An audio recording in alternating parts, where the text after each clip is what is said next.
Assalamualaikum warahmatullahi wabarakatuh. Sebelumnya, kepada yang terhormat Ibu Ayuning Budiati selaku dosen pengampu mata kuliah Komunikasi Digital dan kepada teman-teman kelas E yang berbahagia semuanya. Di sini perkenalkan nama saya Latifah Zalfa Imaniyah dengan NIM 66612400014 yang akan mempresentasikan tentang e-government Untirta, Siakang Untirta. Nah, di sini saya akan menjelaskan tentang posisi posisi Siakang, yaitu sistem akademik Untirta, lalu menyajikan bukti implementasi, lalu terdapat mind map solusi pragmatis atas digital divide, dan tentunya analisis tentang prinsip Weil and Ross yang terdiri dari simple, transparan, dan kecocokan. Nah, kita masuk ke slide selanjutnya, yaitu tentang tahapan e-government. Nah, e-government sendiri itu memiliki beberapa tahapan perkembangan. Yang pertama itu ada tahap informasi. Nah, di sini di tahap informasi, sistem itu hanya menyediakan informasi seperti FAQ, kemudian jadwal atau pengumuman. Nah, kemudian yang kedua itu ada tahap komunikasi. Nah, di tahap komunikasi ini kita bisa mendapatkan respon yang cepat dan efektif from kontak yang aktif dan juga waktu respon dalam rentang waktu yang sesuai dengan jadwal atau rentang waktunya standar. Nah, kemudian yang terakhir yang tidak kalah penting yaitu tahap transaksi. Nah, di tahap transaksi ini adalah tahap yang paling maju karena pengguna sudah bisa melakukan layanan secara langsung seperti pembayaran dan pengisian data secara online. Nah, kita masuk ke e-Gov Untirta atau Siakang itu ke tahap transaksi. Nah, di tahap transaksi ini kita mempunyai kemampuan dalam melakukan transaksi secara online. Nah, ada tiga kemampuannya. Yang pertama itu ada layanan transaksional yang terbukti bahwa terdapat portal khusus pembayaran uang kuliah. Kemudian ada untuk pengisian KRS online, input nilai, dan pengajuan cuti atau aktif. Lalu yang kedua itu ada informasional yang dimana kita bisa melihat jadwal kuliah, lalu nilai perkuliahan kita, serta tata cara pembayaran yang dapat diakses oleh mahasiswa. Jadi dapat dijangkau gitu. Nah, yang ketiga itu ada integrasi. Di integrasi ini kita dapat melihat sistem perbankan, bank-bank yang terdapat di Siakang ini seperti BNI, BTN, dan lain-lainnya. Nah, jadi Siakang Untirta ini sudah berada pada tahap transaksi, yang dimana Siakang memungkinkan pengguna melakukan berbagai layanan akademik dengan proses pembayaran yang terintegrasi, lalu status yang real time, dan juga keamanan yang terjamin.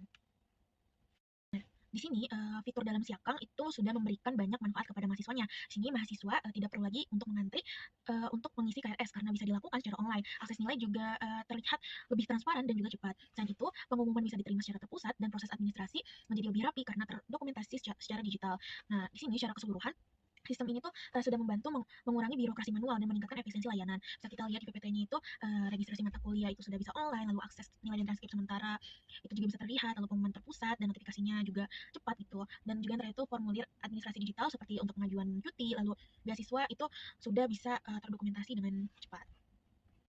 Nah, pada slide ini bisa kita lihat kalau terdapat mind map yang menjelaskan solusi untuk mengatasi kesenjangan digital atau digital divide. Nah, yang pertama itu dari sisi connectivity-nya atau konektivitas. Masalah utama di Indonesia itu terdapat pada belum meratanya akses internet, terutama di daerah yang masih rural. Nah, solusinya yaitu dengan membangun jaringan broadband dan penyediaan WiFi publik agar masyarakat itu bisa mengakses layanan digital dengan lebih mudah. Nah, kedua itu dari sisi device-nya. Nah, dari sisi device atau perangkat ini tuh tidak semua orang tuh punya atau memiliki perangkat seperti smartphone atau laptop. Nah, oleh karena itu diperlukan juga penyediaan perangkat dengan harga yang terjangkau tentunya. Lalu bisa melalui program subsidi atau donasi perangkat agar lebih banyak masyarakat bisa mengakses layanan digital.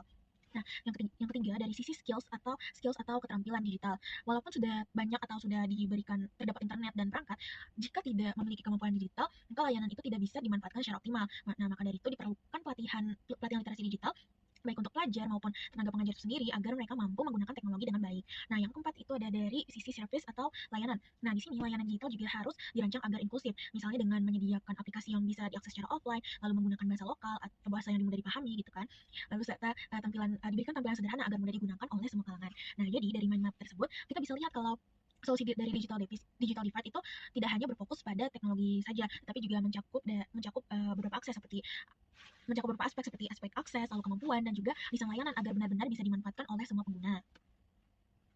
Di sini di slide ini kita bisa melihat contoh inisiatif yang berhasil. Yang pertama itu jaringan desa atau WiFi publik yang pastinya memberikan akses internet kepada desa dengan dasar dalam melayani pendidikan dan administrasi. Lalu kedua ada pelatihan literasi digital yang pelatihan itu diberikan untuk pelajar dan tenaga pengajar untuk mengurangi hambatan dalam penggunaan layanan online. Nah, yang ketiga itu kerjasama antar publik dan swasta.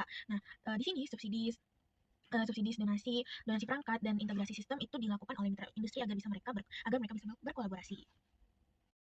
Sini kita akan menganalisis prinsip dari Well and Ross yaitu simple atau kemudahan akses. Nah, di sini prinsip simple dalam menilai layanan Siakang itu mudah dipelajari dan dipahami itu bisa dilihat dari menunya. Yang pertama itu menu yang mudah dipahami seperti fitur utama si Siakang seperti KRS, dan KRS itu jelas dan tidak membingungkan mahasiswa. Lalu pengguna-pengguna tentunya mahasiswa itu dapat mengakses layanan dengan mudah. Terus lalu yang kedua itu cukup sederhana karena di sini mahasiswa biar mereka tuh bisa cepat beradaptasi dengan sistemnya, lalu juga tampilan memudahkan serta responsif untuk semua perangkat.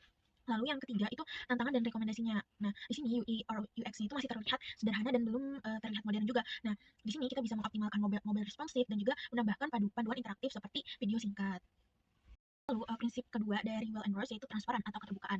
Nah, transparansi di sini mengukur ketersediaan informasi, lalu auditabilitas dan proses yang mudah diverifikasi. Nah, di sini kita bisa menampilkan bukti seperti akses nilai. Kita bisa melihat bukti seperti akses nilai online-nya, lalu pengumuman resmi dari kampus, kemudian jadwal kuliah, dan terakhir itu riwayat pendaftaran yang tersedia untuk pengguna terotorisasi. Lalu yang kedua tentunya kita bisa menjangkau data akademik. Nah, data akademik ini tuh terbuka gitu sifatnya. Yang di sini mahasiswa itu bisa langsung melihat nilai dan status akademik mereka. Lalu yang terakhir itu memberikan kepastian informasi dan tidak perlu menunggu lama manual dari admin gitu. Lalu di analisis terakhir dari prinsip Well and Rose itu kecocokan atau relevansi dan kebutuhan dari pengguna. Nah, kecocokan di sini menilai seberapa sistem tersebut itu cocok dengan konteks dan juga kebutuhan dari para pengguna. Nah, dilihat dari segmentasi penggunanya, yaitu terdiri dari mahasiswa, dosen, staf administrasi yang memiliki kebutuhan yang berbeda. Nah, nanti UI atau fitur dari si akun itu perlu disesuaikan dengan masing-masing segmen. Nah, kemudian yang kedua itu relevan dengan pengguna. Nah, mahasiswa dan dosen itu bisa terbantu dalam aktivitas akademik dengan layanan yang cepat dan praktis. Lalu yang ketiga itu sesuai kebutuhan akademik. Sesuai dengan kebutuhan akademik yang dukungan itu bisa kita lihat dari untuk melihat KRS, lalu KHS, dan juga administrasi lain, administrasi kampus secara online. Lalu juga dosen diberikan fitur yang mudah dalam menginput nilai secara efisien. Nah, kita sudah masuk ke kesimpulan dari pembahasan dan juga ada rekomendasi untuk Ego Fonterta. Nah, sekarang sudah berada di tahap transaksional dengan bukti fitur yang aktif seperti registrasi, lalu pengisian KRS secara online dan juga mudah dalam melihat nilai serta pengumuman. Nah, namun di sini tuh kita masih perlu meningkatkan integrasi dan transparansinya. Nah, yang kedua itu perlu pengembangan ke arah integrasi dan peningkatan kualitas layanan untuk meningkatkan prioritas dalam fitur-fitur Siakang. Nah, yang ketiga itu langkah implementasi yang cepat, bisa kita hitung 90 hari. Nah, audit UX lalu bahan panduan singkat, dashboard transparansi, pilar integrasi setelah yang pembayaran, program pelatihan digital kampus. Nah, di sini Siakang Untirta sudah memungkinkan layanan akademik dilakukan secara online dan berdampak langsung pada data mahasiswa. Sekian presentasi dari saya. Wassalamualaikum warahmatullahi wabarakatuh.